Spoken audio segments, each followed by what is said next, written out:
Bismillahirrahmanirrahim. Assalamualaikum warahmatullahi taala wabarakatuh. Tuan-tuan dan puan-puan, bersiaran kita pada pagi ini lagi sebelum kita pergi ke office. So, salam sejahtera. Salam Sabtu Kapitalis. Okey. Tuan-tuan dan puan-puan, alhamdulillah, bersyukur kita kehadiran hari ini kita dah berada di penghujung Syawal. Tahniah dan terima kasih kepada semua frontliner. Dan tahniah kepada mereka-mereka yang bersabar untuk pulang ke kampung. So, apa-apa pun, jaga jarak anda, jaga diri anda, jaga keluarga anda. InsyaAllah terhindar daripada berperang dengan penyakit yang kita tak nampak. Okey, tuan-tuan dan puan-puan, hari ini kita akan cerita tentang property. Of course lah, jumpa saya nak cerita apa lagi? Cerita property lah kan. So, kita akan sentuh mengenai area ataupun apakah properti yang berbaloi untuk anda miliki dan juga berpuas hati InsyaAllah dengan harga dan keluasan dan design yang cantik. Okay. Tuan-tuan dan puan-puan, kita ada banyak variety of design and variety of type, dan kita ada selera masing-masing. Kita nak rumah yang macam mana, kita nak design yang macam mana.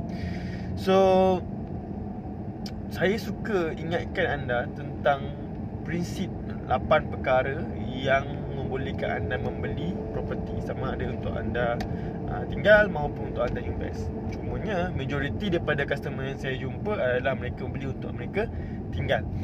So, bila beli untuk mereka tinggal ni, tuan-tuan dan puan-puan, dan tiba-tiba katakan dah siap, maksudnya tuan-tuan nak sewa kan. So, jangan kecewa dengan market sewa yang ada, kerana itu adalah kawasan-kawasan yang orang beli untuk duduk. Jadi tuan-tuan dan puan-puan pun beli untuk duduk pun pada asalnya. Okay. So, bila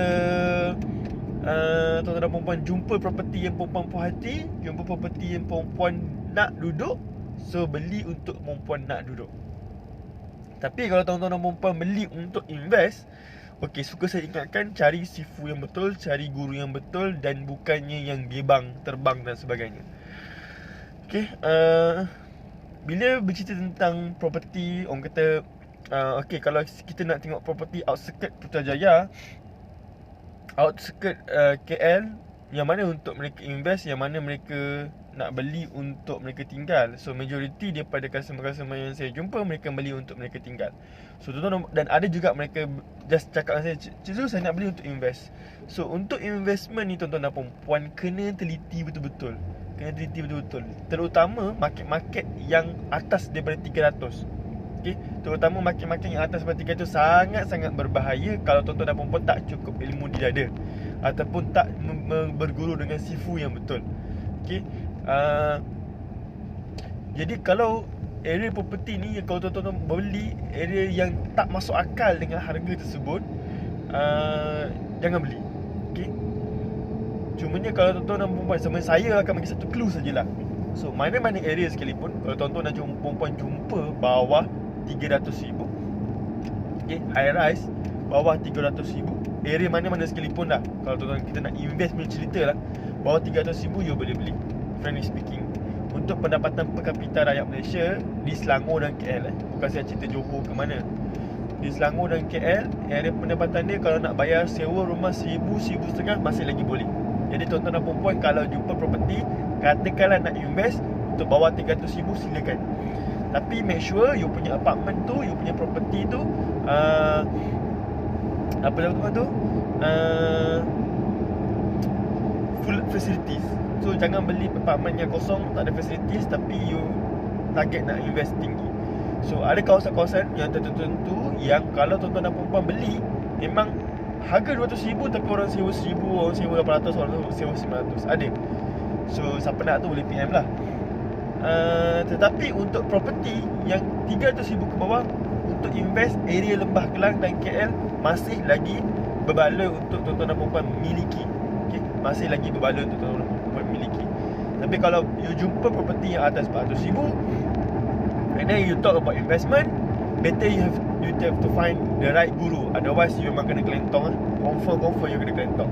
Sebab itu kalau customer-customer yang saya jumpa, yang mereka datang jumpa dengan saya sebab nak beli property for investment, saya akan tanya area mana, berapa, confirm ke, nak macam mana, saya akan tanya details. Sebab apa? Sebab property ni sangat bahaya kalau tuan-tuan dan puan membeli tanpa ilmu yang betul. Okey. Kalau membeli tanpa ilmu yang betul, sangat-sangat berbahaya. Okey, saya ulang, sangat-sangat berbahaya. Tapi kalau you all jumpa bawah 300,000, bawah 200,000 for your investment, boleh beli. Okey, itu very simple. Itu clue for investment. Clue for rumah beli. Tuan-tuan dan perempuan, makin dekat dengan tempat kerja you all, of course makin mahal. You all kerja kat PJ, you all kerja kat Putrajaya, you all kerja kat KL. So makin dekat makin mahal, makin jauh makin murah. Tapi property apa yang makin dekat pun mungkin murah, high rise saja. Tapi kalau if you find landed, dia memang harga dia membumi. Macam mana dia dapatkan tanah, macam itulah tuan-tuan dan perempuan kena bayar harga tersebut. Sebab premium tanah tu bukannya murah. Jadi ada orang tanya saya, kenapa Cik Zul, kawasan sini kenapa nak sampai harga macam ni? Saya kata premium tanah mahal. Otherwise kalau nak, you beli saja dekat beli tanah. Contoh, tanah saja dah habis 300 ke 400 ribu untuk kawasan tersebut. Contoh saya ambil Sungai Merap, Dengkil, Salak Tinggi. Cerita tanah ni, harga tanah ni contoh kena make sure benda tu adalah individual punya grant. Bukannya geran kongsi, bukan lot lidi, bukan. Nak tanya apa tentang tanah tu, kena PM saya. So kalau tuan-tuan nak cari yang betul-betul for that price, sebenarnya tuan-tuan kena faham berapakah developer beli tanah kat situ. So kalau tanah kat situ pun dah sekian harga, so macam mana you nak dapatkan rumah yang mungkin you kata murah? So developer pun bukannya come on tuan-tuan, business is business. Dia bukannya buat amal kebajikan semata-mata. So dia berniat untuk bantu tuan-tuan dan perempuan, but at the same time you have to pay lah. Okay, you kena bayarlah pada harga yang setimpal, yang mana rumah tu dibina oleh developer. Contoh yang paling simple saya ambil Sungai Merap. Sungai Merap per square feet tanah per square feet dia sekarang 1 square feet jatuh kepada, bukan jatuh lah, dah sampai 40 ringgit per square feet. So that's mean kalau you beli, you ada rumah, kalau you ada tanah sekalipun, you beli tanah 20 kali 70, tak adalah orang beli tanah 20 kali 70, let's say lah 20 kali 70 sekalipun 1,400 square feet, lebih kurang kali dah dengan 40. Itulah harga tanah saja. Baru cerita tanah saja. So itu pun dia dah pergi berapa? Kalau 1,400 square feet, you kali 40 ringgit dah berapa dah. Itu tanah saja. That's why kalau you pergi Sungai Merap, you jumpa harga dia bukan biasa-biasa. Okay, landed double story 600, 580, 500 setengah. Itu Sungai Merap. Ataupun you tarik sikit pergi ke sekolah teknik tu pun harga dah macam tu. Okay, Sungai Merap dulu 6 years ago, 5 years ago, untuk landed dia semidi 600 dulu. Sekarang lain dah harga. That's why. Tapi terpulang lah, ada orang sibuk, ada orang KL, ada orang dia nakkan ketenangan. Kalau tanya saya nak nakkan ketenangan lah. Saya tak suka duduk di tengah-tengah nak hirup pikuk tu. So itu 600,000. Kalau you cari area Dengkil, dengan yang lain, kalau katakan you paling famous sekarang lah, Cyber South. So Cyber South tu tuan-tuan dan perempuan, dia punya market dia actually, tanah dia market ialah market Dengkil. So market Dengkil ni dia bukan kereta market cyber. Tak, dia kena cover market Dengkil. Jadi bila tuan-tuan dan perempuan beli market Dengkil, tuan-tuan kena faham. So Dengkil, leasehold, Malay Reserve, itu antara kriteria-kriteria tanah dekat situ. Jadi tuan-tuan dan perempuan mungkin dapat lagi murah lah. Kalau cyber you beli 700, 800. Kalau pergi ke Cyber South, mungkin you jumpa 526, 517. Ataupun you jumpa mungkinlah you jumpa dalam 400 single story Cyber South. Cyber South, tapi location nak pergi kerja dekat. Okay, Cyber South 400,000 single story, location nak pergi kerja dekat. Pergi Putrajaya 10 minit. Pergi KL, you jumpa Max terus, sangat dekat. Tapi kalau you masuk saja area cyber, you kena tahu cyber premium lain, harga tanah lain, median price dekat situ lain. So tuan-tuan dan perempuan, 800,000 berebut orang beli sangat sekejap, 3 bulan habis dekat Cybersouth, dekat Cyber, sorry. So 800,000 22 kali 70, 800,000 22 kali 70, freehold Cyber Jaya memang orang beli sekejap saja habis, 3 bulan habis. Rumah keluasan 2,500 square feet build up. So itu Cyber Jaya. Kalau di Cybersouth, you ada yang open unit, open lot dengan ada individu, ada Malay Reserve. So Malay Reserve tu memang tuan-tuan dan perempuan sangat murah. Sangat murah dan sangat puas hati. Okay. Tapi murah pun of course lah, dia sesuai lah dengan price yang dia bagi. Dia dah buatkan you township, dia dah bagikan you facilities, dia dah bagi you build up rumah. So you kena bayar lah. Otherwise kalau rasa you tak berbaloi, you nak beli tanah, you beli tanah. Itu area Cybersouth Dengkil. Area Salak Tinggi. Area Salak Tinggi tuan-tuan dan perempuan, per square feet tanah, okay, you kena tahu juga, Cik, Salak Tinggi dengan Putrajaya jauh. Kenapa harga tanah sekian? You kena tahu, orang yang duduk dekat Nilai mahal nak beli rumah kat Nilai. That's why dia beli dekat Salak Tinggi.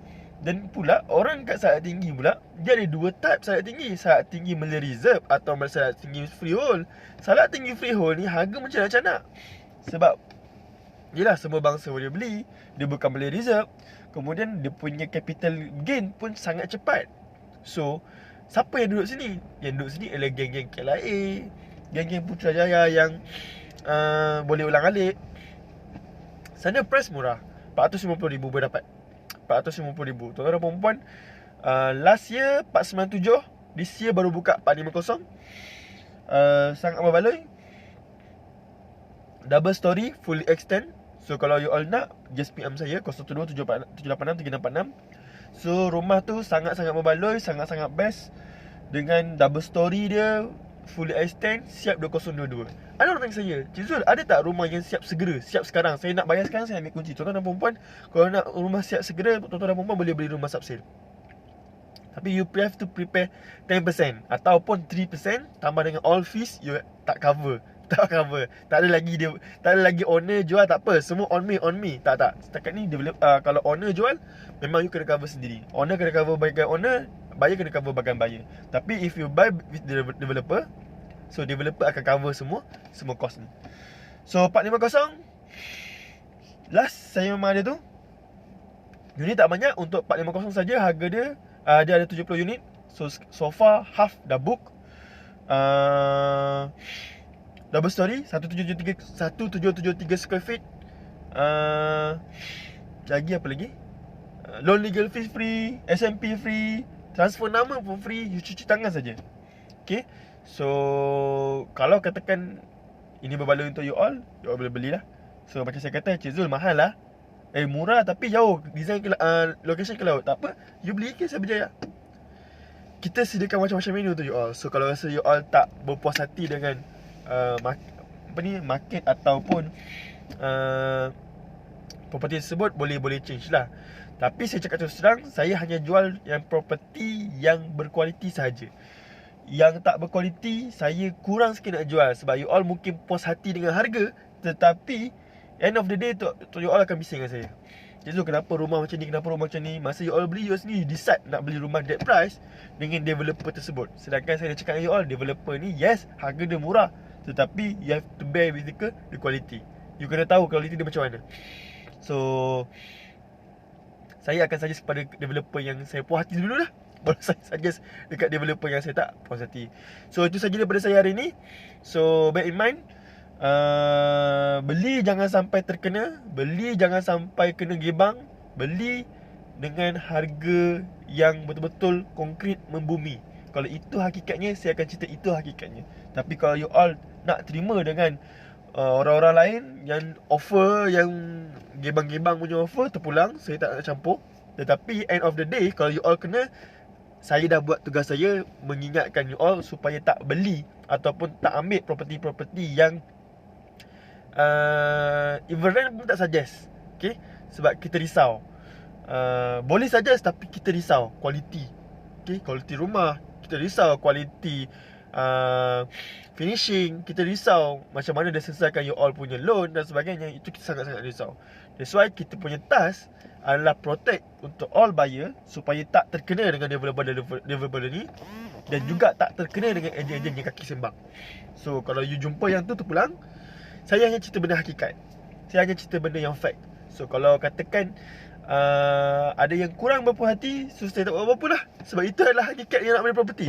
So tuan-tuan dan puan, akhir kata dari saya, membeli rumah memang ada sedikit pengorbanan dan perjuangan. So kalau you all dapat survive perjuangan tu ataupun keperitan tu dalam masa setahun, ataupun mungkin tak terasa apa-apa pun, you all ada banyak duit, so silakan untuk membeli.